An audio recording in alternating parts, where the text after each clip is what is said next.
அனைவருக்கும் வணக்கம். 3 முடிச்சு சீரியலில் இன்றைக்கி எபிசோடில் என்ன நடக்க போகுதுன்னு தான் இந்த வீடியோவில் பார்க்க போகிறோம். ரஞ்சித்தோட ஃப்ரெண்டு கௌஷிக் கொடுத்த கம்பலை புனிதா வீட்டில் போட்டு பார்க்குறாங்க. அப்போ அங்கே வர நந்தினி கேட்குறாங்க, என்ன கம்பல் இது, யார் கொடுத்தது அப்படின்னு சொல்லி கேட்குறாங்க. உடனே புனிதா கௌஷிக் கொடுத்ததை மறைச்சிட்டு எங்கள் ஆஃபீஸில் எல்லோரும் சேர்ந்து என் பிறந்த நாளைக்கு வாங்கி கொடுத்தாங்க அப்படின்னு சொல்லிட்டாங்க.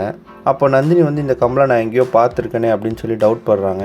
ஆனால் அவங்க அந்த கம்பலை எங்கே பார்த்தாங்கன்னு ஞாபகத்துக்கு வரல. அதனால புனிதா கிட்டேயே கொடுத்துட்டு ரூமுக்கு போகிறாங்க.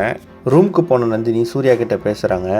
அப்போ வீட்டுக்கு டிஸ்ட்ரிபியூட்டர்லாம் பார்க்க வந்திருந்த சூர்யாவோட கம்பெனி சிஇஓ மாதங்கி போட்டிருந்த சென்ட்டும் ஹரிதாவை கொலை பண்ணவங்க போட்டிருந்த சென்ட்டும் ஒரே மாதிரி இருந்ததா சூர்யா கிட்ட நந்தினி சொல்கிறாங்க. அதுக்கு சூர்யா மாதங்கி கிட்ட நிறைய காசு இருக்குது, அதனால அந்த காஸ்ட்லி பர்ஃப்யூமை வாங்கி யூஸ் பண்ணியிருப்பாங்க அப்படின்னு சொல்லி கடந்து போயிடுறாரு. அதுக்கப்புறமா புனிதா ஆஃபீஸ் கிளம்புறாங்க.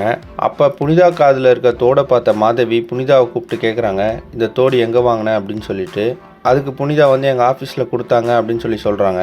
உடனே மாதவி எந்த கடையில் வாங்கினாங்கன்னு கேட்டியா அப்படின்னு சொல்லி கேட்குறாங்க. இல்லை, நான் எதுவும் கேட்கல அப்படின்னு சொல்லி புனிதா சொல்கிறாங்க.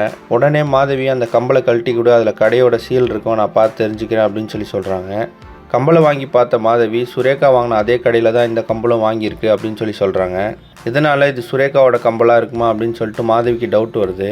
அதுக்கப்புறமா புனிதா கௌஷிக் கூட வண்டியில் ஆஃபீஸ்க்கு போயிட்டுருக்குறாங்க.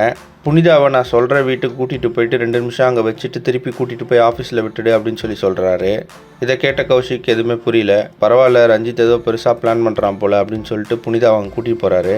ரஞ்சித் சொன்ன அந்த வீட்டில் தான் சூர்யாவோட கம்பெனி சிஇஓ சுரேகாவை அடைச்சி வச்சுருக்கிறாங்க. அவங்க மாஸ்க்கு போட்டுக்கிட்டு சுரேகாவோட முடியெல்லாம் கட் பண்ணிடுறாங்க. அப்போ சுரேகா கேட்குறாங்க, நீங்கள் யார், என்ன எது கடத்தி வச்சுருக்கேன் அப்படின்னு சொல்லி கேட்குறாங்க.